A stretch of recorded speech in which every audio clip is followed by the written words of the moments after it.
Hola, ¿qué tal? Muy buena noche para todos. Arrancamos un nuevo programa de Imagen Regional en este día jueves 25 de abril. Un día que estuvo como el tiempo lo marca hoy, en un otoño ya tirando a invierno, con algunas lloviznas como hasta hace un ratito, pero bueno, agradable en lo que es pasarla bien. Y nosotros queremos acá con ustedes pasarla de la mejor manera. Hoy jueves, día del licenciado Carlos Zubiri en su micro. Decimos a la gente que tenemos pensado y lo vamos a armar una historia de vida con Carlos.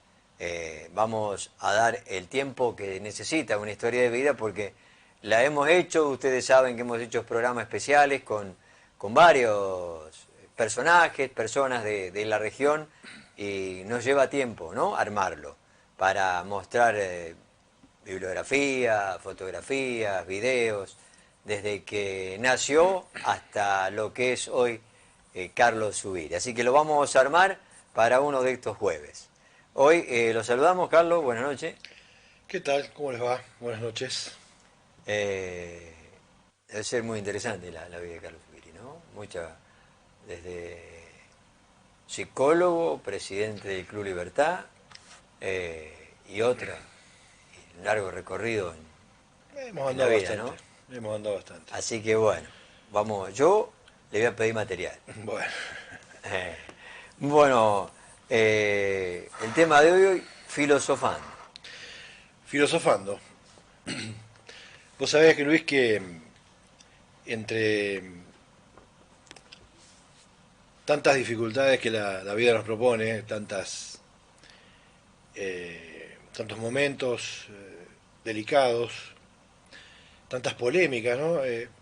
Polémicas que tienen 24 horas y son suplantadas o son reemplazadas por nuevas, en un país que vive en un vértigo de información inusitado, en una especie de vorágine comunicacional que cuando uno empieza a entender las comunicaciones o empieza a entender las noticias, ya aparecen otras que o superan las anteriores o las reprimen, donde no hay tiempo transitivo para pensar, ¿no? No hay tiempo lógico, el tiempo eh, transicional que nos permita elaborar ideas, poder simbolizar, poder repensar, poder detenernos en espacios simbólicos para poder elaborar nuevas ideas a partir de las implicancias que tienen todas las ideas presentadas. Bueno, no hay tiempo para nada de eso, no hay forma posible de elaborar nada, todo se lo lleva puesto, ¿no? Es como decía Marcelo Viñar, se vive en una especie de vértigo civilizatorio, donde lo poco que podemos entender de civilización se va dando en una situación de vértigo donde la mayoría de las cosas se hacen sin pensar. Entonces, de esa manera, se me ocurría hacer una especie de remanso cognitivo o de artilugio de como de parada, esas paradas que uno hace largas cuando hace un viaje largo para poder pensar un poquito algunas cuestiones que me parece que la mejor manera de poder eh, volver el cauce del pensamiento sobre ideas que sean útiles para poder seguir viviendo, eh, es echar mano a la filosofía, echar mano a ese pensamiento tan hermoso que es la filosofía y que nos permite, bueno, tranquilizar las aguas en tiempos turbulentos, ¿no? En tiempos de mucho clonazepam para tranquilizar las aguas, ¿no? Sí, hay un libro que se llama Menos Prozac y más filosofía, ¿no? Claro, ¿No? claro, Más Platón, en realidad es el libro. sí. Menos Prozac, más Platón. Interesante eso porque, como vos decís, se están viviendo estos tiempos con tanta rapidez que no se detiene uno a tranquilizarse y parar la pelota, ¿no? Mira, Luis, los tiempos modernos o posmodernos, para situarnos bien en la situación tenemos que hablar de tiempos posmodernos, esta actualidad que vivimos.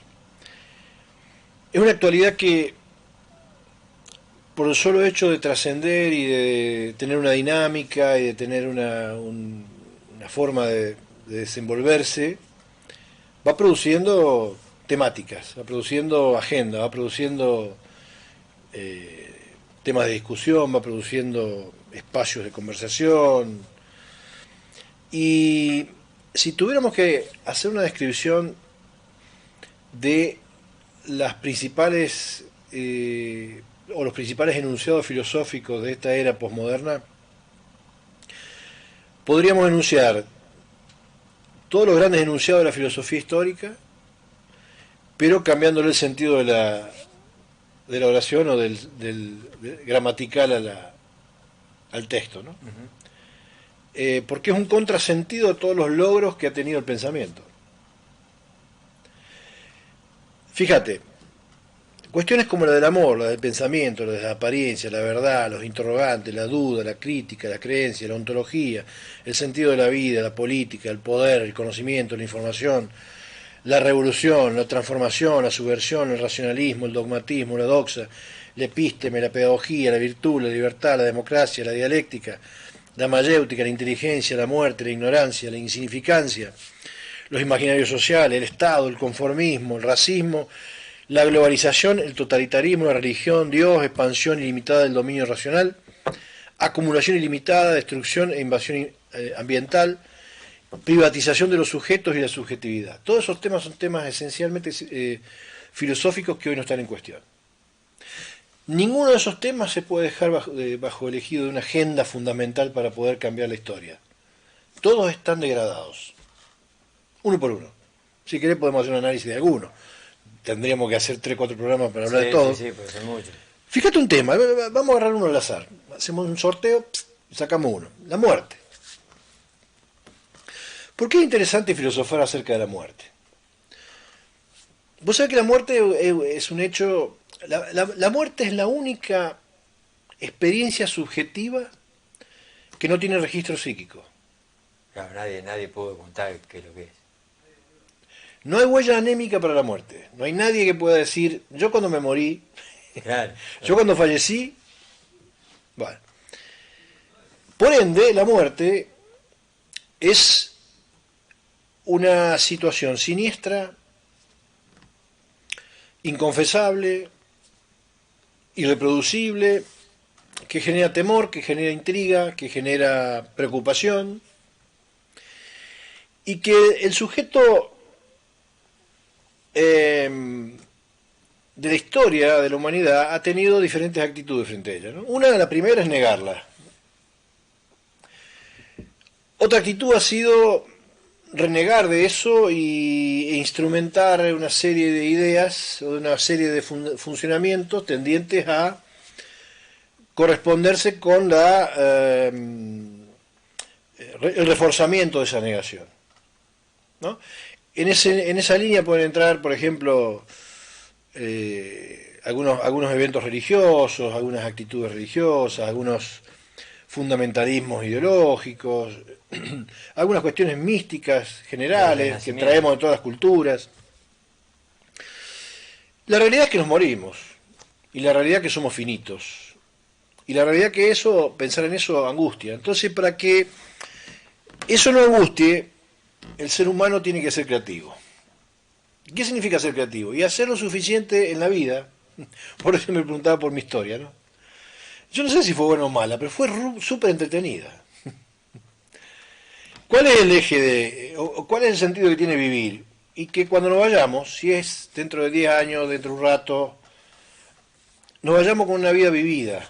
Y cuando digo vivida me refiero a que nos podamos sentir autorrealizados. Hay mucha gente que al no poder reconocer que son mortales, siguen viviendo como si nunca se fueran a morir. Y van postergando un montón de cosas de la vida que son necesarias vivir. Yo no puedo entender que haya gente, por ejemplo, que tenga... Mirá, a mí me tocó atender a mucha gente en una zona acá de nuestra región, que había habido una bancarrota grande de una cerealera, ¿no? Y lo que nos encontramos, yo atendí mucha gente vinculada con esa crisis, y lo que nos encontrábamos, por ejemplo, era que había gente que tenía 70, 80, 90, 100 millones de pesos guardados en la cerealera, y que tenía una edad de tercera edad. Entonces uno decía, un adulto mayor. ¿Sí? claro, esta gente, ¿qué pensará, no? Si vos tenés 70, 100 millones de pesos en una cuenta bancaria y tenés 70 años, lo primero que debes pensar es que vas a vivir toda la vida, ¿no?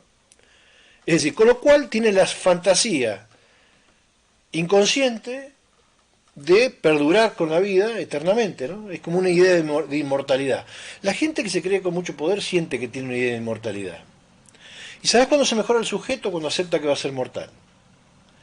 Porque, si me permitís la vulgaridad, en cierto apuro por vivir para que no nos agarre fuera de tiempo, uno se pone a crear. Uno se pone a vivir la vida con sentido. Fíjate si es importante la palabra, la cuestión de la muerte en la filosofía. Es fundamental para construir un sujeto que sea capaz de aceptar sus fallas, sus limitaciones, su mortalidad, su finitud, para que el tiempo que dure su vida tenga sentido. Con lo cual,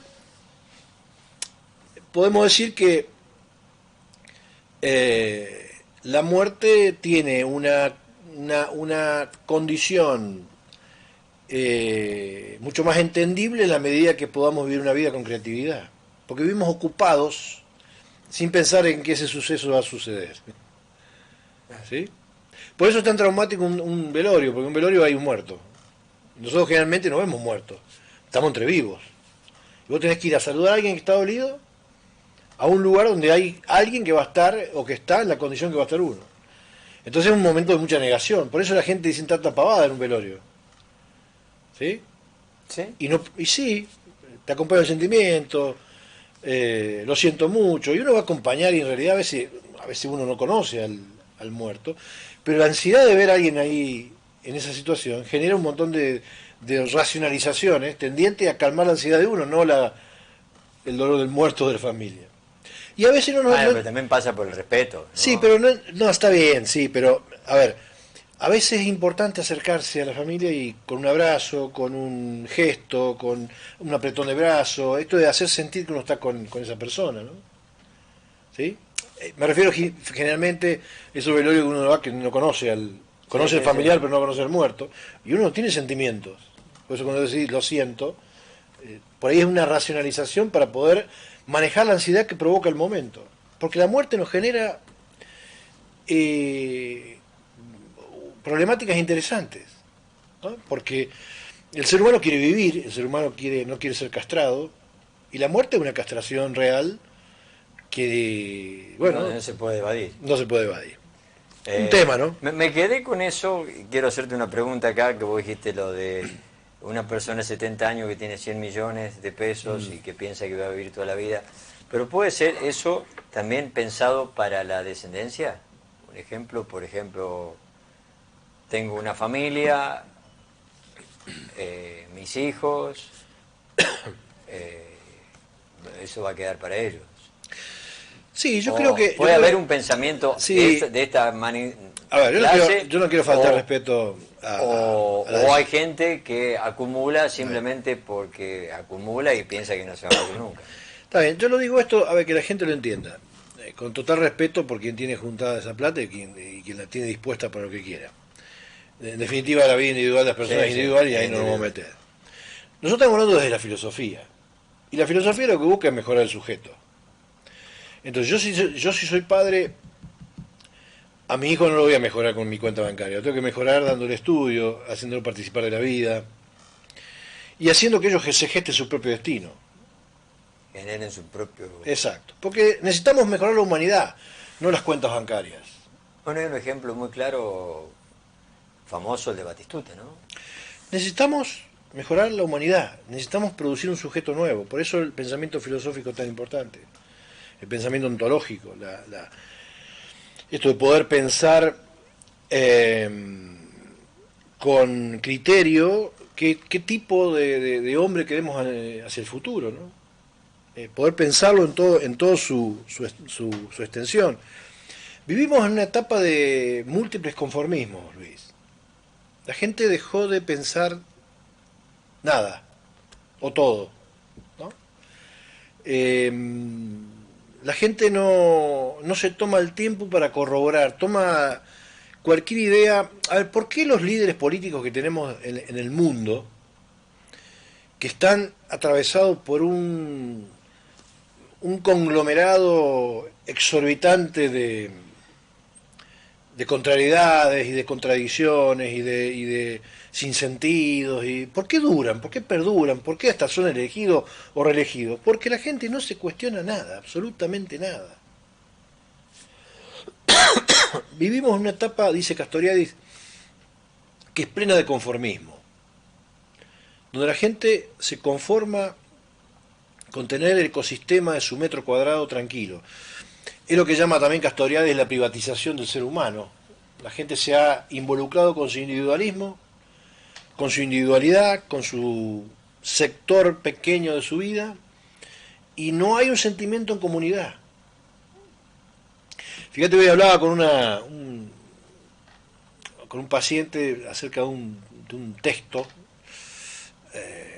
y le decía, hay ciertas cuestiones que hay que entenderlas desde Marx, ¿no? Si vos hablás en algunos espacios del mundo moderno, hablas de Marx, te dicen, mirá, salí de acá zurdo de M, estos comunistas de M. Bueno, Carlos Marx, no sé si él quiso o intentó desarrollar un comunismo o esta jerga que termina definiendo peyorativamente o prejuiciosamente la frase que dice zurdos de M, ¿no?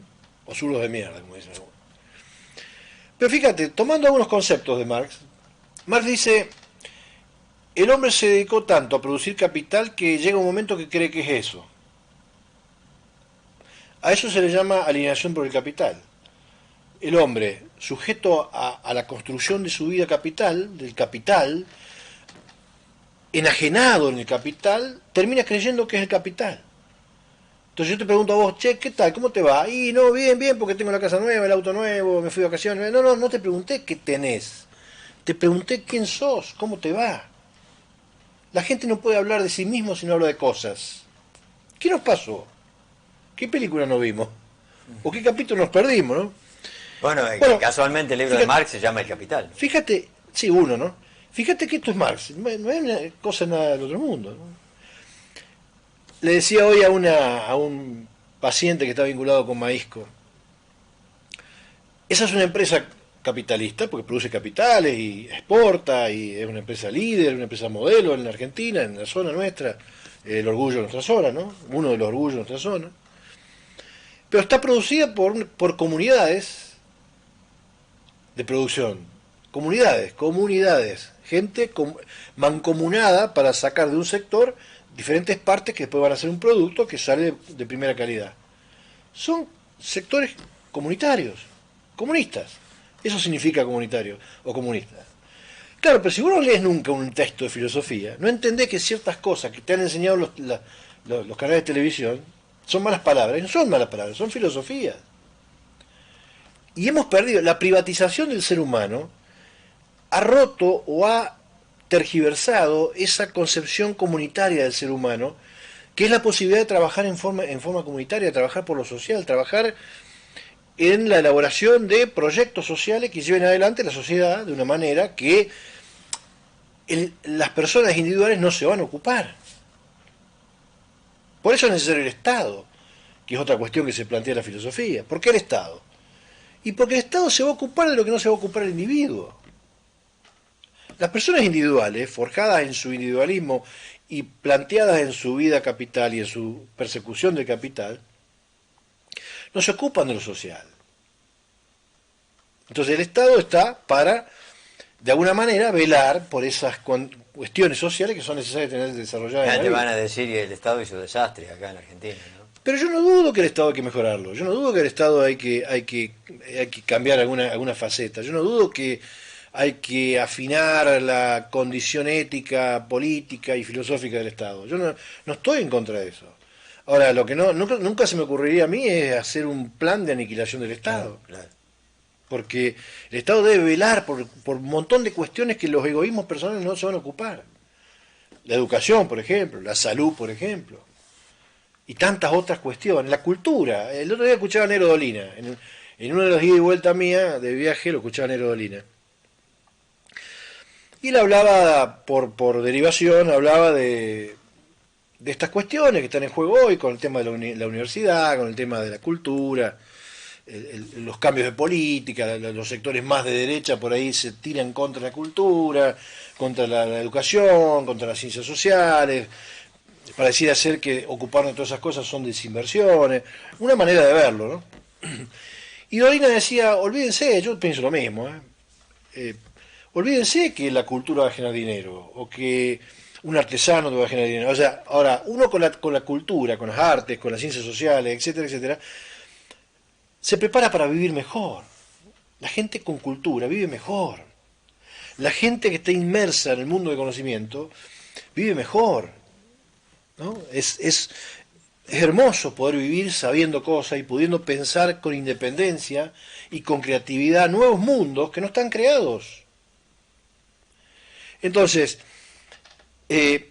si esto no mejora la vida de todos nosotros, tenemos que hacer hincapié en esto, ¿no? Y yo te enumeré un montón de puntos, que podríamos dar una charla cada jueves de cada uno de estos puntos, pero son muchos, ¿no? A ver, el concepto de imaginarios sociales, interesantísimo. Esto lo saco de Castoriadis. Él habla de que las sociedades van funcionando, el mundo va funcionando, las formas de producción van funcionando, las formas de vivir van funcionando, la forma de educarnos van funcionando, la forma de generar una familia.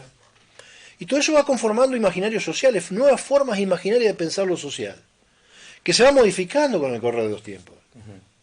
Y hoy, por ejemplo, sobre el hombre, el imaginario social es la idea de un sujeto conformista, chato, con falta de solidez, con poco cuestionamiento, con poca formación, con poca actitud ante el conocimiento, con mucha vocación por el consumo. Entonces, por ahí la escuela, por ahí la universidad, por ahí la familia, por ahí nosotros los medios de comunicación, por ahí todos estamos mancomunados tratando, sin darnos cuenta, inconscientemente, de hacer un sujeto para ese tipo de mandato. Es muy importante esto. Por ahí, mira, yo mañana voy a dar en labor de una charla sobre, recién veía unos mensajes ahí, una charla sobre educación y valores. Y lo primero que me voy a preguntar es, ¿qué definición tienen los docentes de lo que es un sujeto de la vida contemporánea? Porque yo tengo que formar o tengo que capacitar a gente que pueda ser parte de una vida contemporánea en forma activa. Ahora, la contemporaneidad lo que busca son gente pasiva. ¿Por qué en términos psicoanalíticos está tan vigente y tan, digamos, predominante las patologías que redundan en el instinto de muerte, ¿no? Tantas depresiones, tanto suicidio, tanta locura de consumo, tanto acting irracional, tanta violencia? ¿Por qué tanto tánatos, ¿no? Tanto tánatos, tanta muerte. Bueno, casualmente porque el sujeto que estamos socializando es un sujeto egoísta, elementalmente egoísta. Entonces, necesariamente, por ahí, bueno, Pedro puso filosofando, ¿no? Tenemos que filosofar la vida de vuelta, tenemos que volver a dar la vida. Qué bonito. Vos mencionaste un pueblo conformista, pero a ver, yo te llevo a dos lugares. Primero, no se conformó con el gobierno anterior, no le gustó, votó uno nuevo. Ahora no se conformó con ciertas cosas pero y ya hubo una marcha multitudinaria. Está bien, pero el conformismo no tiene que ver con... A ver, el conformismo está... cuando la gente pareciera ser que no se conformó con un gobierno anterior y vota otro, eso no es un paso cualitativo, no es un desarrollo. ¿Sí? El desarrollo únicamente se produce en el sujeto cuando hay cambio cualitativo, cuando hay cambio interior cualitativo. Y la gente no hace un cambio de decisión a partir de un pensamiento profundo y realista de lo que ocurre. Todos nos forjamos ideas acerca de los políticos a partir de ese cuadrado que tenéis enfrente, sí, que nos dice lo que ellos quieren que nosotros escuchemos. Y como tenemos un país maleducado, cuando digo maleducado me refiero con una tasa muy baja de gente formada. Una tasa muy baja de gente formada, que pueda ser capaz de confrontar con algunas ideas. Que pueda ser capaz de decir, no, esto que me están diciendo me genera sospecha. No soy conformista. No puedo votar a este A porque no me conforma el B. Porque este A no es la opción porque este no me conforma. Este A va a ser la opción si me conforma o si... No hacemos ese análisis. Saltamos, vamos saltando. Por eso el país va saltando. Mirá, Luis, yo no sé si vos has hecho este balance. Vos sos un poco mayor que yo, pero yo empecé a trabajar a principios de los 90 y en la docencia estoy a 4 años de jubilarme. Y no me quejo, después si hablamos de mi vida vamos a charlar, pero yo me he arreglado para vivir bien, me la he arreglado para ser feliz. Porque gracias a Dios entendí que dependía de mí. Ahora, en muchos aspectos de la vida que hubiese querido de la sociedad, la vi pasar. Siempre estuve esperando algo. Lo que dependió de mí, creo que lo hice. Y a mí me hizo bien. Ahora, lo que dependió de la sociedad, de otros no. La vi pasar. Yo el otro día te decía los cambios sociales de la políticos y sociales, lo que va generando sobre el sistema educativo. Vos jorobás 2 años en el sistema educativo y complicás 10 años de evolución de la Argentina. Porque te cuesta horrores. A ver, vos te dedicás 2 años a hacer caer los currículos de las materias, a achicar el contenido de las materias, a no concursar las cátedras que son importantes, a acomodar a algunos amigos que tengan ganas de dar clase o que tengan ganas de participar de la institución, porque a dejar de hacer cursos, a dejar de formarte, bueno, cuando vos estás durante 2 o 3 años haciendo eso, casi en forma compulsiva, después te cuesta 10, 15 años acomodarlo. Entonces, en 30 años que tenemos de vigencia legal para trabajar, yo creo que voy a seguir trabajando hasta el último día. No sé si formal o informalmente, pero voy a seguir pensando y haciendo esto y dando charlas y tratando de convencer gente para que viva mejor. Pero cuando vos, de la vida útil, a veces cambios drásticos te quitan 15 años de vida. En los procesos educativos, por ejemplo, te quitan 15 años de vida. Vos errás 2 o 3 años estructurales de la educación y perdés 15 años de vida. Alfonsín le llevó el mandato completo a acomodar las universidades. ¿No?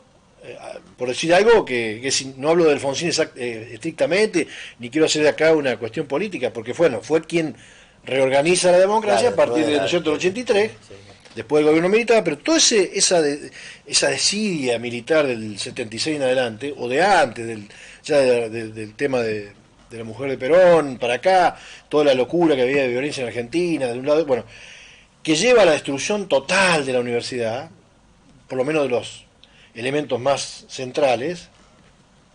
Todas las ciencias positivistas y manejables quedaron paradas y las ciencias sociales las destruyeron por completo. Nos llevó años a acomodarla. Y cuando más o menos los 90 querían acomodarse, nos llevó la década del 80 completa, en la cual siempre te cuento que he participado. Y en los 90, con el capitalismo de Menem, volvió a caer todo, y 2001 crisis, y nos reincorporamos un poco, y después ha ahondado los sectores más progresistas y más de derecha, y siempre ha estado en un ciclo de maníaco depresivo, que en mi segundo libro lo trabajo esto, ¿no? Que termina, ¿qué hace la educación? Termina haciendo un TOC, un trastorno obsesivo compulsivo, es decir, bueno, este quilombo que he tenido en 50 años de historia, me hago el obsesivo, establezco un montón de controles burocráticos, y me quedo acá tranquilito. Y la educación pasa a ser una especie de portafolio que no le sirve a nadie. Bueno, esos son algunos de los puntos que y del cual se están yendo muchos estudiantes del sistema. Por esa razón. Por esa razón. Hay algunos estudiantes que no son malas personas, o que son rebeldes, o que son antisistema. Son capaces de confrontar con un sistema que no les gusta. Son personas muy inteligentes. Nosotros tomamos como, a veces el sistema los toma como los problemáticos, los expulsables, los amonestables. No, son gente a veces que se hacen o que son capaces de confrontar con el sistema porque no les gusta, no los atrae, no los atrapa. La vida es como una gran película. Si hay buenos actores y el contenido de la película es bueno y el argumento es bueno y entretiene, la gente se la queda a mirar, ¿no? Yo siempre digo en el cine que si vos pasás por el cine y decís, no pregunto el nombre de la película, ¿quién trabaja? Y trabaja Robert De Niro, Jack Nicholson, Al Pacino, y yo entro, es buena. Para tomar en Argentina está Alterio y Darín, entro, es buena. ¿Sí? O es mala, pero la actuación de este tipo la hace buena. Entonces, tenemos que llevar ese tipo de simbolismos a toda la vida cotidiana. Y esto se hace a través de las ciencias sociales, no se hace a través de la ciencia económica. La ciencia económica no sabe nada de esto. La ciencia económica todavía tienen el fundamento epistemológico cognitivo de creer que son una ciencia fáctica o matemática. Y todas las medidas que ellos toman terminan afectando al ser humano. Son ciencias sociales. Hasta que un economista no reconozca eso, la economía no va a salvar la vida. Porque detrás de todas las medidas que uno toma, hay gente sufriendo. Y se ve, se está palpando, ¿no? Todo el tiempo. Anoche le pregunté a una licenciada en Ciencias Políticas sobre una de las críticas que le hacen a la universidad pública. Vos la has pasado, la has elogiado. Ahí se forma, hay como una formación política de ideas, o hay libertad para trabajar. Como adoctrinamiento, te iba a decir, ¿no? Bueno, sí. La palabra adoctrinamiento es una palabra muy fuerte. Primero, es una de las críticas que se... Sí, sí, ¿no? Y totalmente aceptable, Luis, totalmente aceptable. Es muy probable que haya adoctrinamiento, es muy probable que haya sectores. Yo estaba en una universidad donde estaba el UPAU, que era la derecha de Alzogaray, los sectores de izquierda que siempre estuvieron muy fuertes, los sectores de Franja Morada que eran de izquierda radical, de la juventud, un sector de la juventud peronista. Lo que tiene la universidad, que esto es lo que se olvidan de decir, es que la universidad contiene todas estas cosas, no doctrina, conviven todos. Claro. Porque la universidad significa universal. Entonces, puede ser que haya sectores, o haya lugares, o haya gente que pueda darle más hincapié a una cosa que a otra, pero es tan libre la universidad que si vos planteas otra o te desarrollás dentro de cierto otro parámetro o otros paradigmas, nadie sale a confrontar con vos, nadie sale a excluirte del sistema. ¿Por qué? Porque universidad deriva de universitas habla de lo universal. Entonces, si vamos a hablar del teléfono, posiblemente algunos quieran hablar de dos marcas, ¿no? Que quieran decir, bueno, Apple, iPhone y sí, iPhone, todo el mundo. Bueno, en la universidad vas a estudiar todos los teléfonos posibles. Si hay 20 teorías para los teléfonos, vas a leer las 20. Y después optarás, hay gente que opta. Que en la universidad haya dinámica política es lo más entendible del mundo, porque hay gente con mucho conocimiento formándose, capacitándose para participar de la vida social. Toda carrera es política, toda actividad educativa es política. El acto de un docente en un aula es político. ¿Por qué es político? Porque la política, filosóficamente, es la ciencia que permite que la gente pueda vivir mejor. Nada más que los políticos se olvidaron de qué es la definición. Es un espacio de consenso y de diálogo para que la gente pueda vivir mejor. Entonces, si yo, en mi aula, logro que mis alumnos puedan vivir mejor, soy un político. ¿Y querés que te lo firme? Te lo firmo. Pero no el político que anda detrás de un televisor buscando coimas o haciendo un negocio con un puente para quedarse con la mitad del puente. Un político en el sentido filosófico del término, Sócrates, Platón, Aristóteles, no lo que definen los oportunos de la actualidad. La política es el espacio de diálogo y consenso para poder llegar a la gente a que viva mejor y a que sea feliz. Entonces, si yo en un aula ayudo a gente a que sea mejor, que sea feliz, estoy haciendo política. No hay que tener miedo de decir eso. Tan difícil es que no lo logra No hay nadie. que tener miedo de decir eso. No hay que tener miedo de decir eso. Es tan difícil que no lo logra nadie. Es que hay que ponerse a leer, ya te lo he dicho muchas veces. Hay que ponerse a estudiar. Mirá, la universidad, la UBA en Buenos Aires, cuando murió Barrutia, Antonio Barrutia, Antonio, alrededor de su féretro, juntó la juventud peronista y la juventud radical. Él empezó la juventud radical, militó el radicalismo y bueno, fue amigo y colega de un montón de radicales conocidos. Y cuando él se muere, las dos agrupaciones van a despedirlo. Porque él decía, cuando discutimos de cosas nuestras internas, discutimos de política peronista y radicales. Ahora, cuando estamos hablando de la universidad, vamos todos juntos para adelante. Lo adoraban, unos y otros. Se vencían las dicotomías. La universidad tiene eso, la universidad tiene dicotomía, tiene diferencia, tiene confrontaciones, pero tiene los espacios suficientes para poder arreglarlo. Tema, cosa que no tiene la política común, vulgar, de una cámara, donde se sacan los ojos para ver quién se queda con más pedacitos de la Argentina. Así es. ¿Está? Carlos, muchas gracias. No, a ustedes. Prepárate así me contás tu historia. Dale. Nosotros vamos a la pausa. El licenciado Carlos Zubiri pasó en su micro de los días jueves. Ya venimos con toda la programación. Pausa y regresamos.